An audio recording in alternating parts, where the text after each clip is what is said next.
Xi'an, littéralement la paix de l'Ouest, a une histoire de plus de 3000 ans. Elle a été la capitale de la Chine au premier millénaire avant Jésus-Christ et durant le suivant.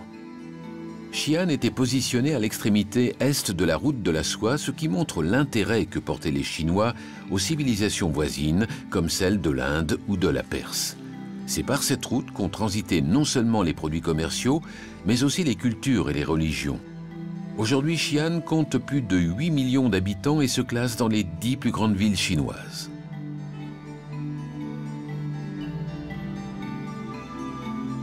Mais le clou du spectacle à Xi'an est certainement son armée enterrée. Aussi incontournable que la Grande Muraille et que la Cité interdite, on dit de l'armée enterrée qu'elle est la 8e merveille au monde. Vieille de 2000 ans, mais malgré cela incroyablement bien conservée, ce fut la première découverte scientifique du XXe siècle, mise au jour en 1974. Il s'agit de la tombe du premier empereur de Chine, Qin Shi Huangdi, qui vécut au IIIe siècle avant Jésus-Christ. Les fouilles, s'étendant sur une surface de 20 000 mètres carrés, ont livré environ 7000 statues de guerriers et de chevaux en terre cuite, une centaine de chars de combat en bois et d'innombrables armes, le tout réparti en plusieurs grandes fosses. La fosse numéro 1 est certainement la plus impressionnante. Elle fait 230 mètres de longueur pour 62 mètres de largeur et renferme l'armée principale avec plus de 6000 guerriers de terre cuite. Au départ, les soldats armés étaient peints de couleurs vives qui ont malheureusement disparu à la suite de l'incendie des fosses causé par les rebelles Han. Ils se distinguent les uns des autres par la grandeur, l'uniforme ou la coiffe, et surtout grâce à leur morphologie et leur expression différentes, si bien qu'on pourrait croire qu'une véritable armée est servie de modèle.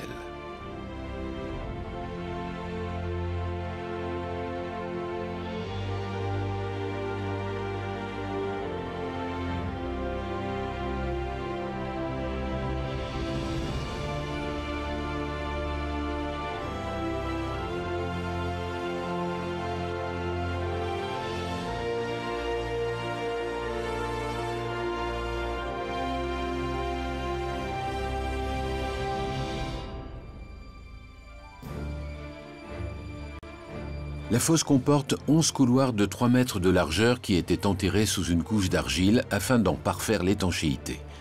Selon des estimations, il resterait encore 6000 statues de guerriers et de chevaux à déterrer dans la seule fosse numéro 1, soit le double. L'armée de terre cuite a été inscrite depuis 1987 sur la liste du patrimoine mondial de l'humanité de l'UNESCO. Et d'après les scientifiques, il faudra 100 ans pour restaurer l'intégralité des statues, car ils estiment qu'on n'aurait seulement déterré que 30% de la gigantesque armée factice de l'empereur de la dynastie Qin.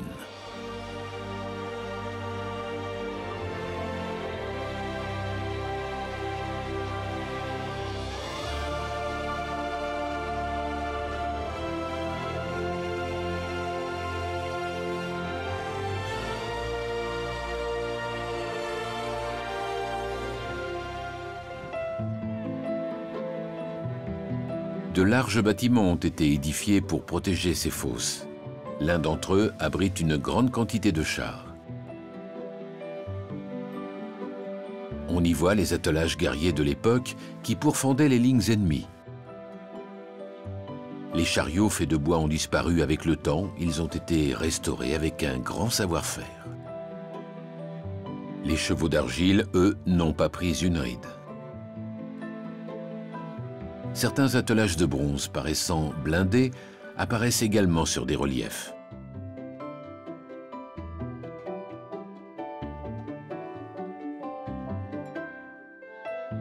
Les conducteurs sont, tout comme les chevaux, en excellent état de conservation.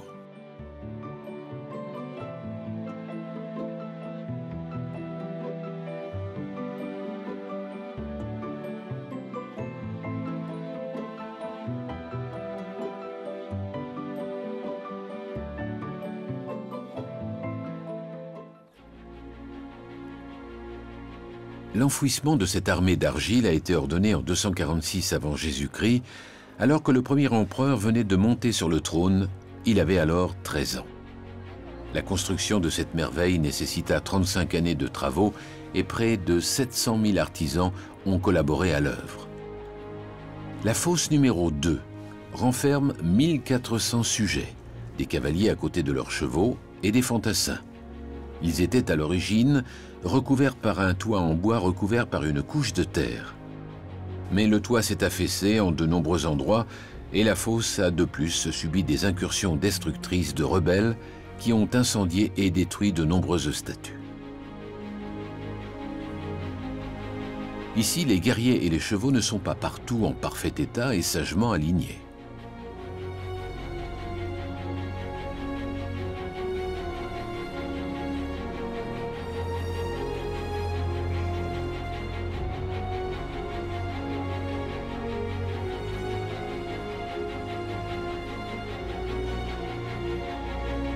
Une partie muséale comporte des pans de l'armée intacts, telle qu'elle se présentait lors de sa création. Et une autre fosse renfermait des guerriers qui arborent des tenues différentes. Il s'agit d'officiers de premier rang. Les statues étaient façonnées en masse avant d'être assemblées et enfin cuites dans les fours à 900 degrés. Puis des couleurs minérales étaient appliquées après la cuisson, ce qui les individualisait davantage. Les figurines étaient ensuite placées en ordre militaire selon leur rang, le tout nécessitant une logistique et une technique incroyables pour l'époque. Les simples fantassins, officiers, guerriers, éclaireurs, archers, arbalétriers et même des acrobates et autres voltigeurs trouvent ainsi toute leur place dans ce grand défilé.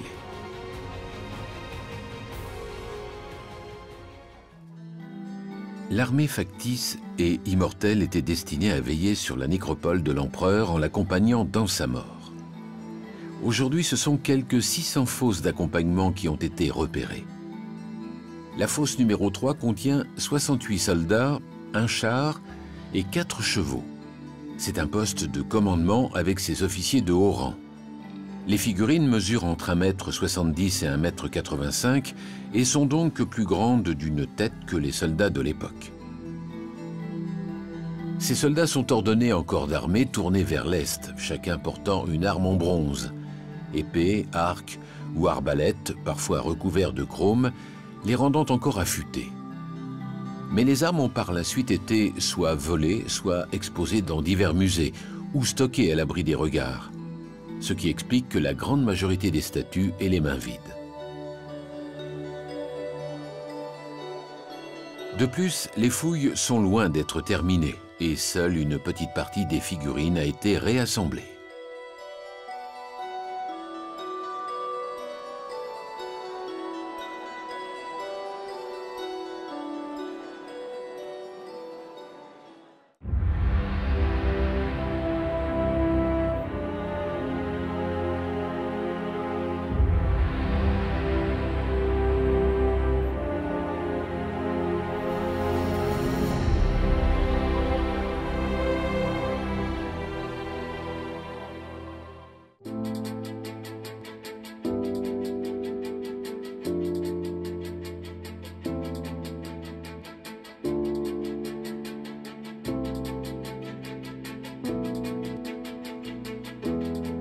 Le célèbre site de Grand Canyon est situé dans le nord-ouest de l'Arizona.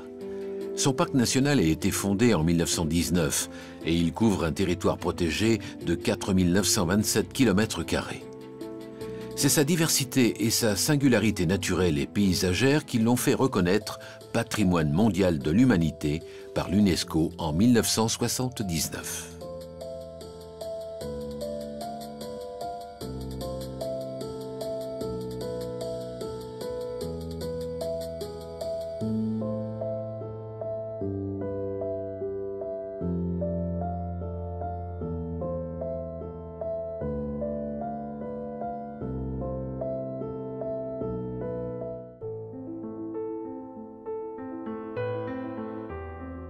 Le Grand Canyon est une gorge de 450 km de long d'une largeur comprise entre 1 et 30 km et d'une profondeur de 1600 mètres, creusée par le fleuve Colorado et ses affluents.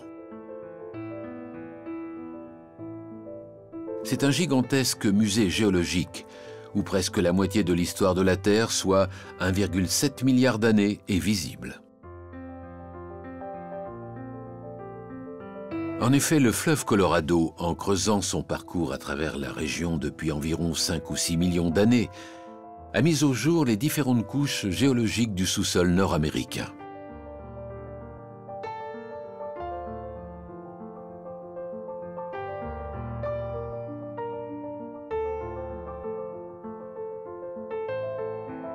Au fond, les plus anciennes strates de la falaise sont âgées de près de 2 milliards d'années et les plus récentes, au sommet, ont seulement 230 millions d'années. Parmi les nombreux sites panoramiques qui longent le canyon, celui de Powell rend hommage au premier Américain qui a descendu le fleuve en bateau en 1869. Mais l'endroit ne l'avait pas attendu pour être habité. Pendant des milliers d'années, la région a été peuplée par les Amérindiens qui ont construit des colonies dans le canyon et ses nombreuses grottes. Ils le considéraient comme un lieu saint. Les Anasazis y avaient devancé les Navajos vers l'an 1200 avant Jésus-Christ.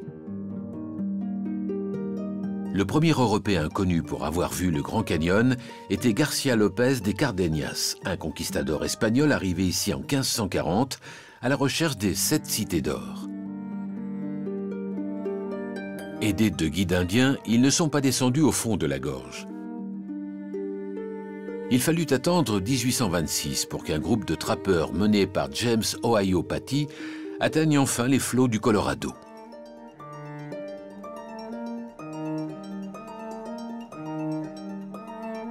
Cette vue appelée l'abysse montre bien les différentes couches géologiques qui se superposent.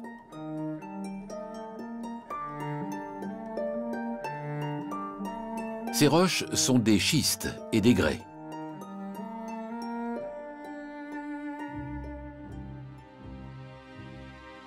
Il y a environ 65 millions d'années, le plateau s'est élevé, ce qui a accéléré le débit des eaux de ruissellement, des ruisseaux, des rivières et du fleuve ou de son ancêtre.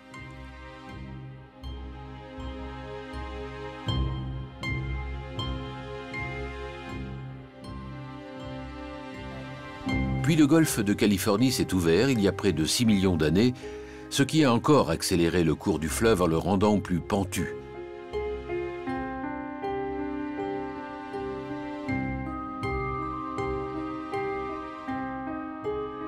À la fin du XIXe siècle, devant la majesté du lieu, plusieurs entrepreneurs ont développé les premiers sites panoramiques afin d'y développer le tourisme. Au fil du temps, à l'affût des endroits les plus pittoresques, le long de la falaise, ils ont créé et développé des endroits appropriés pour établir des camps où les visiteurs pouvaient passer des jours ou des semaines. Il existe aujourd'hui beaucoup de points de vue bien balisés que l'on peut rejoindre à pied ou en voiture.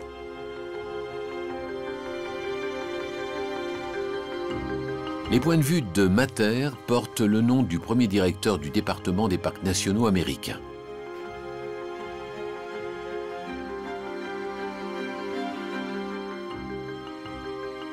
Son plaidoyer et son influence ont contribué à la création du National Park Service en 1916 et il en fut donc le premier directeur.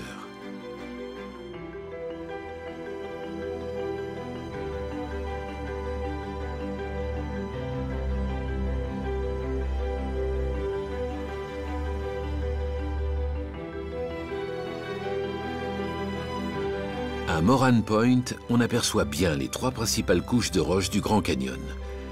C'est aujourd'hui l'un des endroits préférés des photographes et des peintres qui le choisissent pour capturer la lumière et les ombres qui jouent sur les parois teintées du canyon.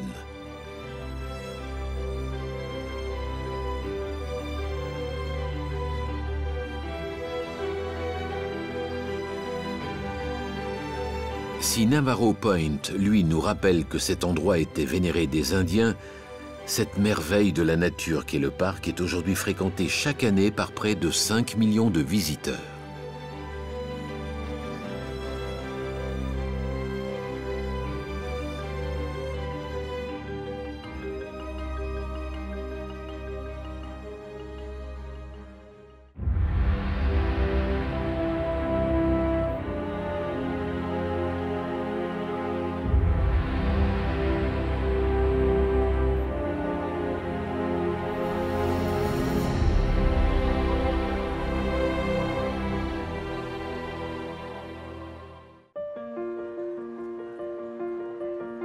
À 900 km de La Havane, au sud-est de l'île, Santiago de Cuba est la deuxième ville du pays. Ce port, fondé en 1514, fut près de 400 ans plus tard le théâtre d'une bataille décisive dans la guerre hispano-américaine qui mena Cuba vers son indépendance. Les habitants de Santiago sont d'ailleurs fiers que Fidel Castro ait qualifié leur ville de berceau de la révolution. Santiago de Cuba est connu des Cubains comme la Tierra Caliente, la terre chaude. Non seulement à cause des températures élevées qui y règnent tout le long de l'année, mais aussi par le tempérament accueillant et chaleureux de ses habitants.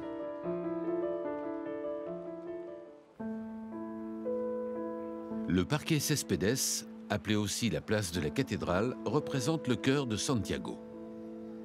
Sur le côté nord de la place, la mairie a été érigée dans les années 1950 en utilisant d'anciens plans datant de 1783.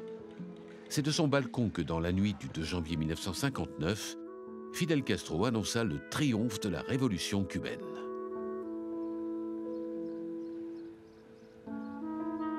Face à la mairie, la cathédrale Notre-Dame de l'Assomption est imposante.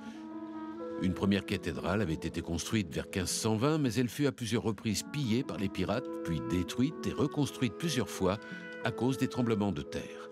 La cathédrale actuelle, avec ses deux clochers néoclassiques, fut achevée en 1922.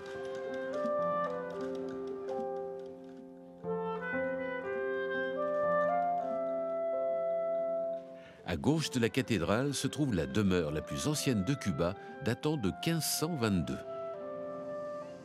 Elle a appartenu au premier gouverneur colonial, Diego Velázquez.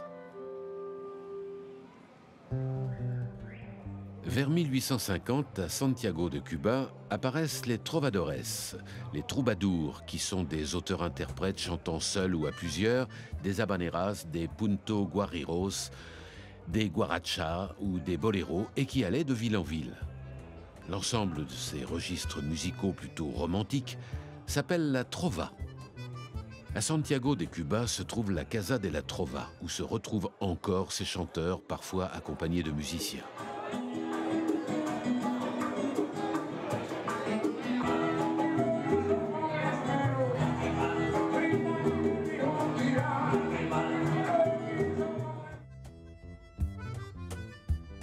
La deuxième activité nationale à Cuba est sans conteste le domino. Il se joue dans les maisons ou dans la rue. C'est un jeu transgénérationnel accessible à tous, bien plus qu'un simple jeu de table. C'est une véritable tranche de vie cubaine.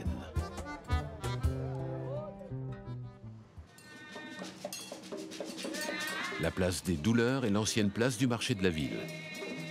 Aujourd'hui, la jeunesse s'est emparée des lieux et ici, une fois l'heure chaude passée, on y danse toute la journée, montrant, s'il était nécessaire, que la danse est aussi l'un des sports nationaux à Cuba.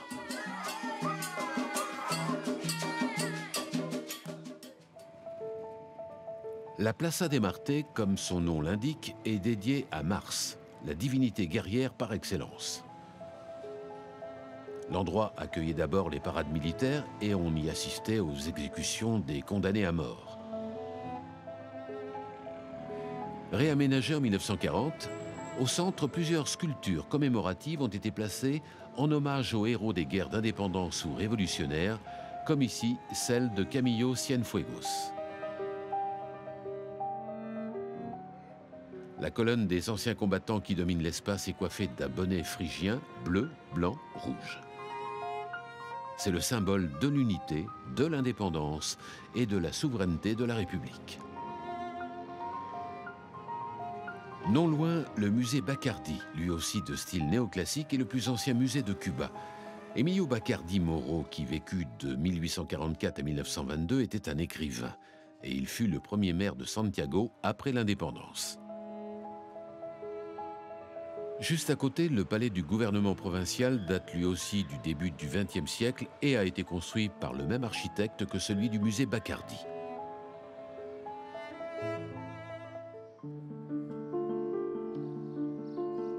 Dans cette humble demeure, habité ici pendant son adolescence, un certain Fidel Castro, qui poursuivait ses études dans des écoles catholiques, puis chez les jésuites avant de devenir le révolutionnaire que l'on sait. Juste en face, le musée de la lutte clandestine a été ouvert en 1976 pour commémorer le 20e anniversaire du soulèvement armé de Santiago de Cuba, le 30 novembre 1956. Ce jour-là, Frank País, un ami de Fidel Castro et âgé d'un peu plus de 20 ans, a pris d'assaut avec quelques hommes cette demeure qui était à l'époque le commissariat de la ville. Cette révolte organisée en parallèle du débarquement du révolutionnaire a été un élément déclencheur dans la réussite de la révolution cubaine. Le balcon des Velasquez est le site d'un ancien fort espagnol qui offre une belle vue sur les toits du quartier de Tivoli et sur le port. Ce fort de surveillance avait été construit au début du XVIe siècle lorsque Santiago de Cuba était la capitale de l'île. C'est aujourd'hui un centre culturel qui abrite différentes manifestations artistiques telles que le théâtre ou la musique. Autre site important à Santiago, la caserne de Moncada est un lieu historique pour la révolution cubaine.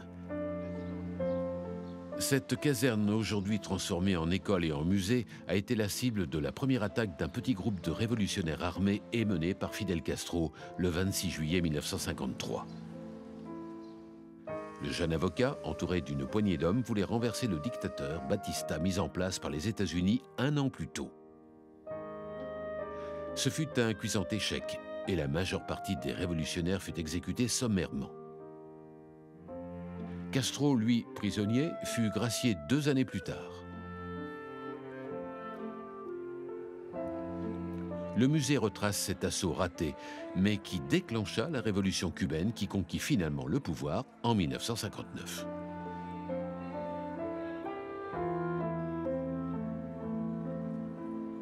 Inséré dans un cadre unique à Cuba, Santiago demeure une ville dont le charme et la chaleur ravissent les amoureux de villes coloniales et les amoureux d'histoire.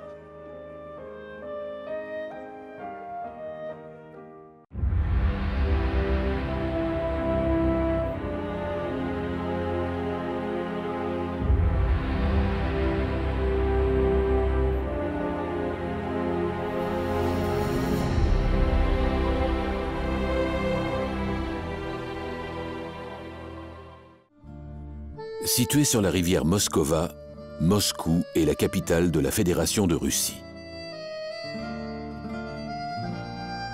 Cette ville d'histoire allie l'ancien et le moderne. La place Rouge, le Kremlin, les dômes de la cathédrale Saint-Basile, le mausolée de Lénine, le Bolchoï, le musée du KGB et bien d'autres symboles d'un passé passionnant et tumultueux regorgent dans tous les quartiers de la ville.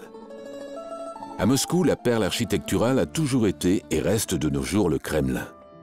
C'est un ensemble fortifié créé à la fin du XVe siècle par le génie des architectes italiens et russes. Il est entouré d'une grande muraille qui protège des cathédrales et des palais. Le Grand Palais, lui, fut construit entre 1837 et 1851. Après avoir été la résidence officielle des tsars, puis des dirigeants de l'URSS, il est aujourd'hui la résidence officielle et le lieu de travail du président de la Fédération de Russie. La muraille est percée par de puissantes tours d'entrée, comme ici la tour Trotskaya, autrefois pourvue d'une horloge. Comme toute forteresse, le Kremlin possédait une armurerie, l'arsenal, qui abrite encore aujourd'hui le régiment chargé de la sécurité du président russe. Des vestiges y sont exposés, comme ces canons russes montés sur chariots des XVIe et XVIIe siècles. Ou les 875 canons pris à l'ennemi durant la retraite de la grande armée napoléonienne en 1812. On y trouve également le tsar Pouchka, littéralement le roi des canons. C'est un canon gigantesque, fondu en 1586 à la demande du tsar Fédor Ier, fils d'Ivan le Terrible. Il pèse 39 tonnes et a un calibre de 890 mm. Toujours dans la monumentalité, le tsar Kolokol, lui, est un maître bourdon en bronze qui pèse 202 tonnes. L'éclat qui s'est détaché lors de sa chute fait plus de 11 tonnes. Il avait été fondu en 1735 par une équipe de 200 hommes à la demande de la tsarine Anna Ier pour réaliser le rêve de son grand-père Alexis Ier. Parmi les cathédrales du Kremlin, l'ensemble du clocher d'Ivan III, dit le Grand, comprend une tour-clocher, l'église-clocher de la Nativité et la tour-clocher de Philaréthée. L'ensemble a été construit durant les XVIe et XVIIe siècles et il est situé à l'entrée de la place des cathédrales, où se trouve celle de la Dormition. C'est la première église en pierre de Moscou et la plus ancienne, la plus grande et la plus importante du Kremlin. C'est sur ces marches que Ivan III le Grand déchira le traité qui soumettait Moscou au pouvoir mongol et déclara ainsi l'indépendance de la Russie au début du XVIe siècle.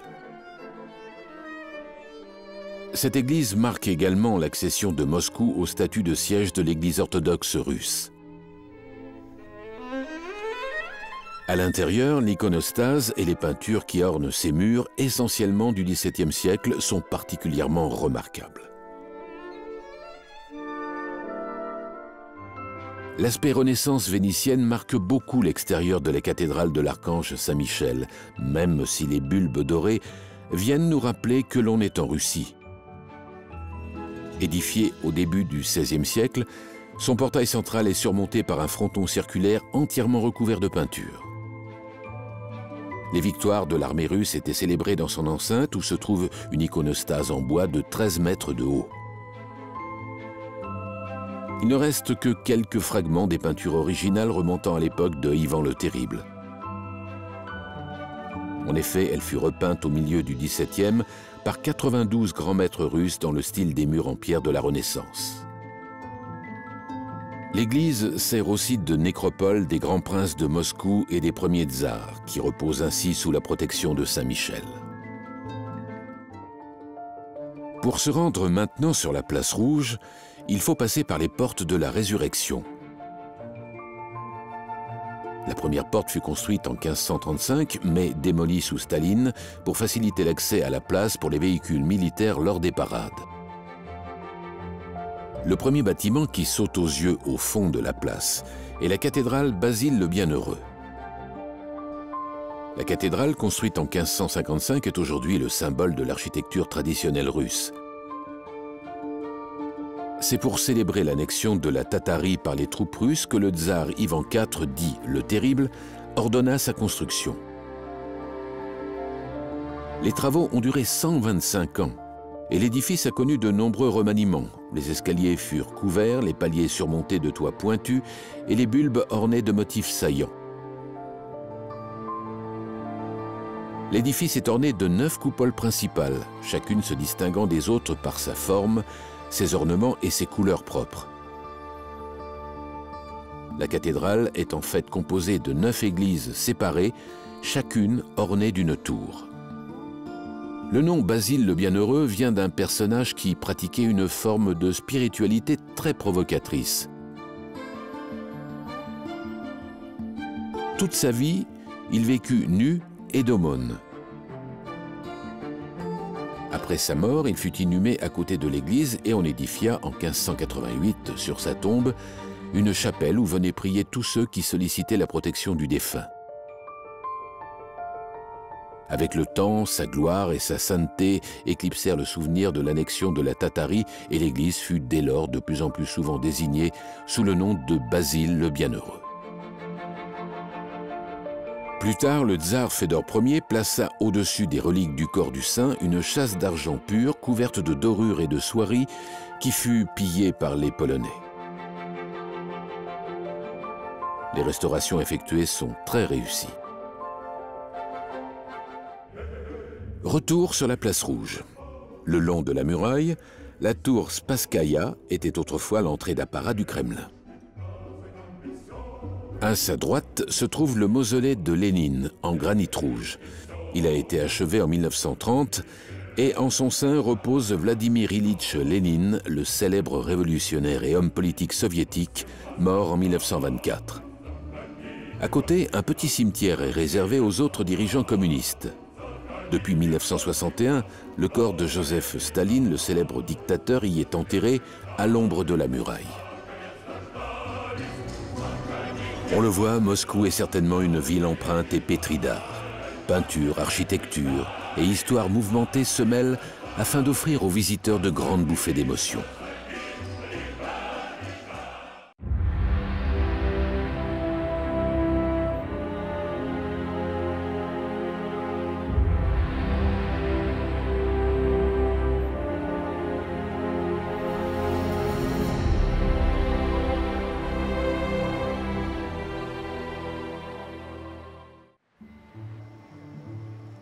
Le Vatican est le support territorial du Saint-Siège enclavé dans la ville de Rome. Cette enclave comprend notamment la place et la basilique Saint-Pierre, le palais du Vatican qui est la résidence du pape, des musées qui représentent 5 galeries et 1400 salles. Le nombre des visiteurs dépasse les 5 millions par an. Inscrite sur la liste du patrimoine mondial de l'humanité de l'UNESCO, la basilique Saint-Pierre avec sa façade s'ouvrant sur la place est considérée comme la plus grande conception architecturale de son temps. Elle demeure l'un des monuments les plus visités au monde. Elle mesure 219 mètres de long et sa coupole s'élève à 136 mètres. La construction a commencé en 1506 et s'est achevée en 1626. Ses architectes les plus importants sont Bramante, Michel-Ange et Bernini. Entre les colonnes corinthiennes géantes se trouve le balcon où apparaît le pape lors des bénédictions. Avec une superficie de près de 2,5 hectares et une capacité de plus de 20 000 personnes, la basilique de Saint-Pierre est la plus grande église de la chrétienté.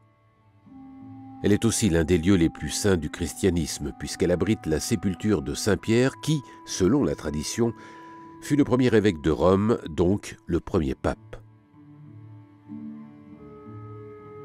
Une des merveilles des musées du Vatican est sans aucun doute la chapelle Sixtine. Elle doit son nom au pape Sixte IV qui la fit bâtir à la fin du XVe siècle. C'est dans cette chapelle que traditionnellement les cardinaux réunis en conclave élisent le nouveau pape. Les fresques ont été réalisées par les meilleurs peintres de l'époque, Domenico Ghirlandaio, Sandro Botticelli, Cosimo Rosselli, Pinturicchio, Luca Signorelli et le Perugine ont laissé leurs œuvres sur les murs.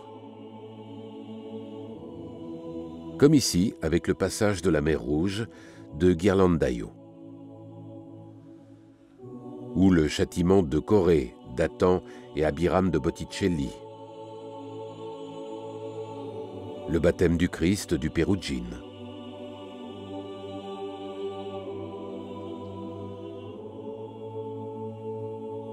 Et la scène à nouveau de Ghirlandaio.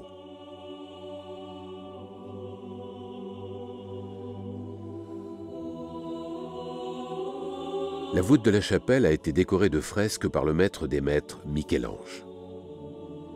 Elle représente des scènes de la Genèse, les créations du soleil, de la lune, d'Adam et Ève, la séparation des eaux et de la terre, des ténèbres et de la lumière, le péché originel. La création d'Adam est certainement la plus célèbre des 9 fresques. Elle illustre le texte biblique « Et Dieu créa l'homme à son image ». L'œuvre est particulièrement célèbre par le détail dans lequel l'index de Dieu, rejoignant celui d'Adam sans le toucher, donne vie à l'homme.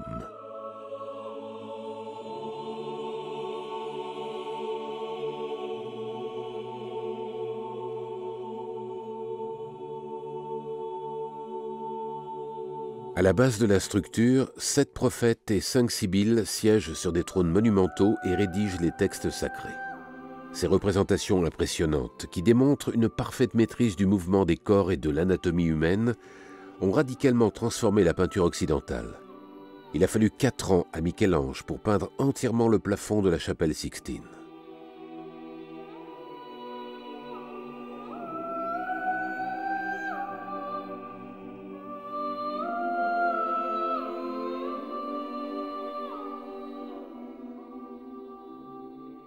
En 1532, Michel-Ange, âgé de 60 ans, revient à Rome après un séjour de plusieurs années à Florence. Le pape lui demande alors de remplacer les peintures des 2 extrémités de la chapelle Sixtine par 2 grandioses représentations. Une seule sera réalisée, celle du jugement dernier. La fresque s'étend sur un vaste mur de 13 mètres de haut sur 12 de large. L'artiste compose une scène à la fois ordonnée et bouillonnante qui offre une vision torturée et douloureuse du jugement dernier, très éloignée de la calme majesté des représentations traditionnelles. À l'époque, l'œuvre fait scandale, car les quelques 400 personnages sont entièrement nus, y compris le Christ. Le pape envisagera alors de détruire la composition, mais il se contentera d'en faire voiler pudiquement certains personnages.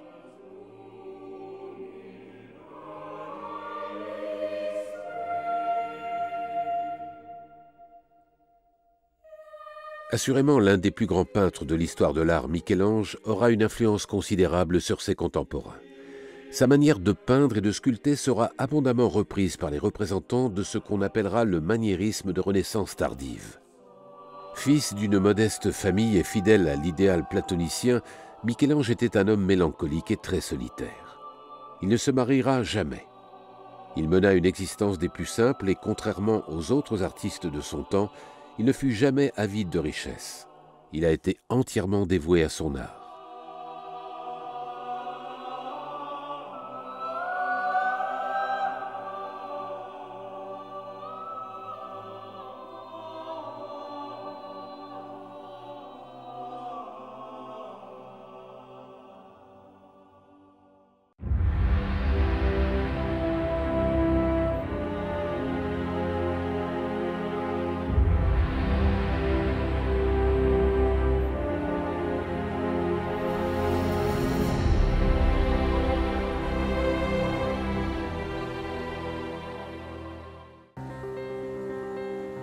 Le site d'Angkor recèle différents lieux sacrés, dont celui de la citadelle des femmes, le Bantesrey, entièrement dédié à Shiva, qui représente la destruction, la transformation et le futur. Ceinturé par des douves extérieures, il a été construit au Xe siècle dans un grès rose qui prend des teintes très différentes selon l'orientation du soleil.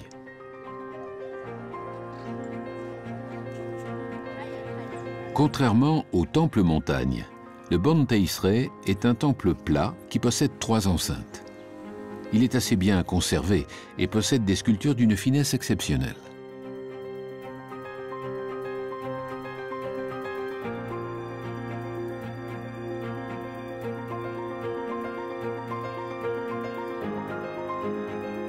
Malgré sa taille relativement modeste, on peut passer des heures à observer ses statues, ses façades gravées et ses linteaux de porte retraçant la mythologie khmère.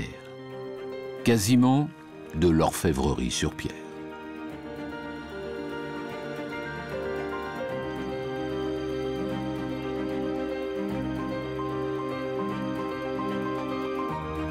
C'est au Bantesrey, en 1930, que l'École française des arts orientaux effectua sa première restauration d'envergure. Et la totale réussite de cette entreprise permit alors d'ouvrir la voie aux nombreux autres chantiers sur tout le site d'Angkor.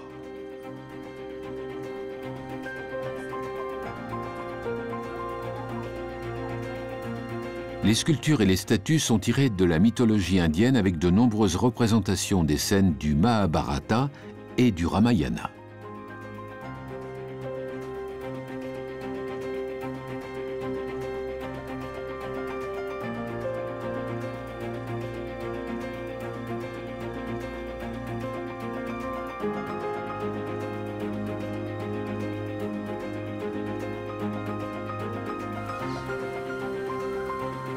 Les multiples gopuras de ces 3 enceintes, la finesse des sculptures des frontons à scène, notamment ceux des bibliothèques nord et sud, la belle couleur de son grès rose, la qualité exceptionnelle de sa décoration et de ses sculptures, font que ce temple est bien l'un des joyaux de l'art khmer. Il est aujourd'hui considéré comme l'un des plus beaux sites de l'Orient.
Ah, encore, devant toutes ces merveilles, on ne peut que citer l'un des premiers visiteurs occidentaux, un moine portugais qui s'était rendu sur le site en 1586 et qui avait déclaré « Ces temples sont d'une telle construction extraordinaire qu'il n'est pas possible de les décrire sur papier, d'autant plus qu'ils ne sont pas comme les autres bâtiments dans le monde.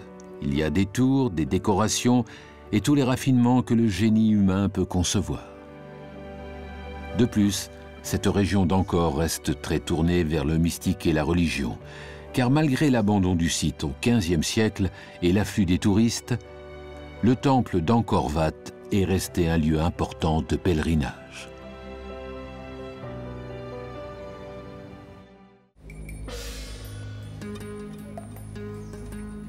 Situé à l'est d'Angkor Thom, au nord de la chaussée qui mène à la porte de la Victoire, le Thom Hanon est un temple hindouiste construit au XIIe siècle. Il est constitué d'une seule enceinte entourée d'un fossé douve et contient 2 gopuras, des bibliothèques et la tour sanctuaire. Sa décoration en bas-relief et haut-relief est de qualité remarquable, où le Ramayana occupe une place importante. Le Ramayana est avec le Mahabharata l'un des textes fondamentaux de l'hindouisme composé entre le IIIe siècle avant Jésus-Christ et le IIIe siècle de notre ère. Constitué de 24 000 vers, le Ramayana raconte la naissance et l'éducation du prince Rama, qui est le 7e avatar du dieu Vishnu. Le Ramayana contient de nombreux récits, mais il n'est pas exclusivement religieux. Il contient également des récits légendaires, mythiques ou cosmogoniques, comme par exemple celui de la formation de la Terre.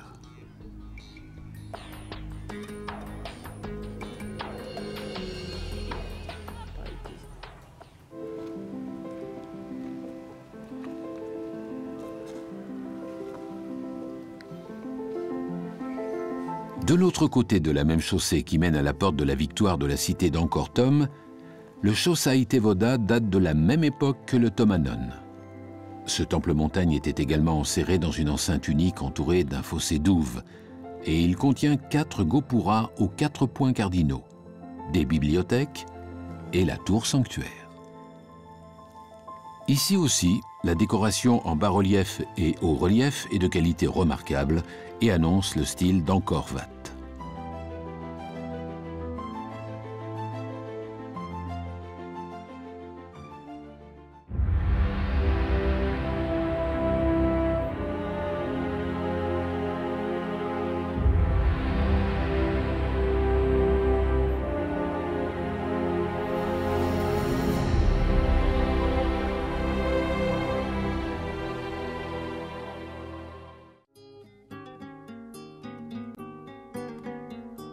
Le désert d'Atacama est situé au nord du Chili, là où il est le plus large, à sa frontière avec l'Argentine et la Bolivie. L'Atacama compte parmi les déserts les plus arides du monde. Juste au sud du tropique, le long de la ceinture volcanique, se trouve le salar de Aguas Calientes, les eaux chaudes. Plusieurs lacs permanents ou saisonniers sont situés dans cette dépression qui est en fait un désert de sel. L'érosion due au vent est très importante ici.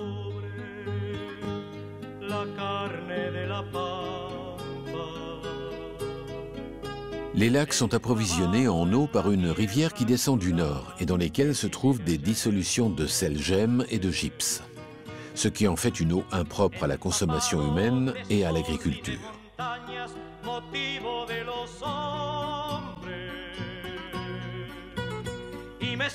Dans ces paysages à couper le souffle, la végétation est extrêmement rare, voire inexistante.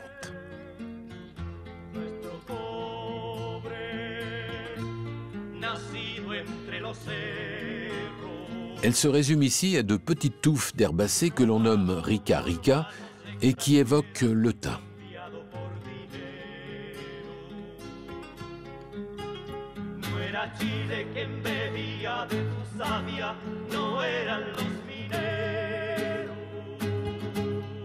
Le salar abrite diverses espèces rares et en danger d'extinction, parmi lesquelles la vigogne, à ne pas confondre avec le lama.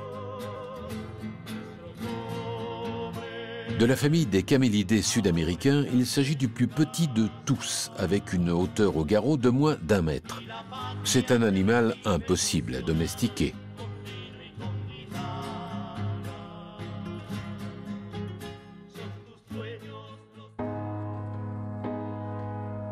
Un autre site époustouflant de beauté brute, Piedras Rojas, les pierres rouges. Se situant sur les berges d'une lagune, ces pierres gigantesques sont une ancienne coulée de lave volcanique de couleur rouge intense qui conserve les secrets de la fascinante histoire de la cordillère des Andes. Les anciennes ou récentes coulées, en provenance des volcans tout proches, nous rappellent ici que le continent sud-américain glisse sur la plaque pacifique à une vitesse de 1,5 cm par an. Ce faisant, le continent se plisse et s'élève à l'est en créant une activité magmatique, et ce depuis 185 millions d'années. Ce plissement avec son activité volcanique est appelé la ceinture de feu du Pacifique. Les coulées de lave, de feu, de pierres brûlantes issues des entrailles de la Terre sont les témoins de ce déplacement tectonique.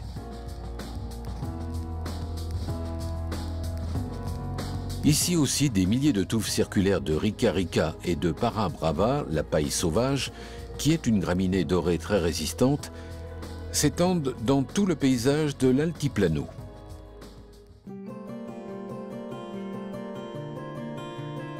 Entre volcans et déserts, l'altiplano chilien possède 2 magnifiques lagunes aux eaux émeraudes.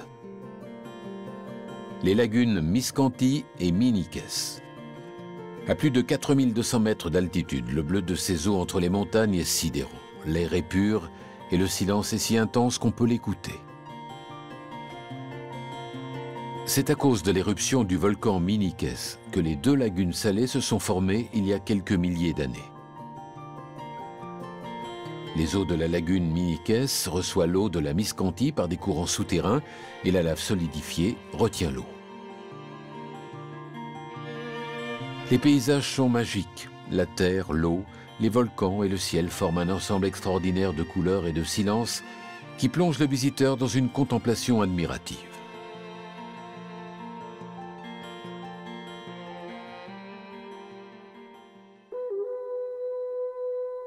On pourrait donc croire que des régions aussi hostiles n'appartiennent pas aux hommes.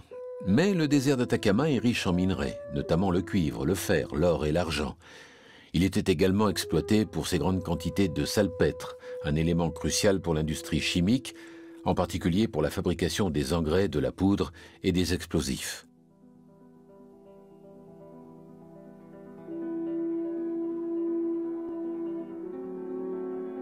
Le peuplement de cette région a donc été favorisé par ces activités minières qui étaient hautement stratégiques et les frontières sont apparues.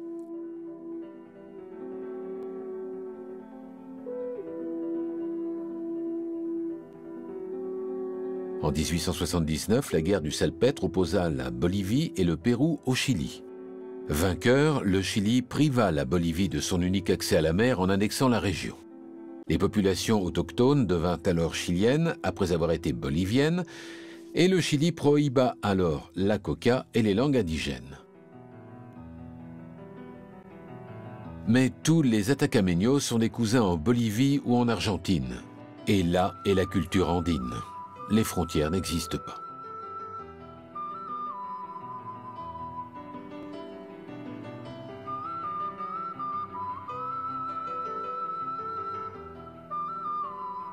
Au pied des volcans majestueux qui culminent à plus de 6000 mètres, le désert d'Atacama occupe une surface de 105 000 km² et près de 130 000 si on y inclut les pentes arides de ces derniers. La plupart du désert est composé de terrains pierreux, de lacs salés, appelés salars, de sable et de coulées de lave, le tout parsemé de quelques villages dans lesquels résident quelques âmes. Cet endroit du bout du monde à la beauté sauvage nous montre toute la puissance de la vie qui réussit à s'accrocher et à s'adapter dans des conditions qui semblent être les pires sur Terre. Autant désert que passionnant, cet endroit est un incontournable pour les amateurs de géologie, de randonnée, d'histoire et d'ethnologie. Assurément, un bien bel endroit pour qui veut fuir la civilisation et tous ses bruits et tentations.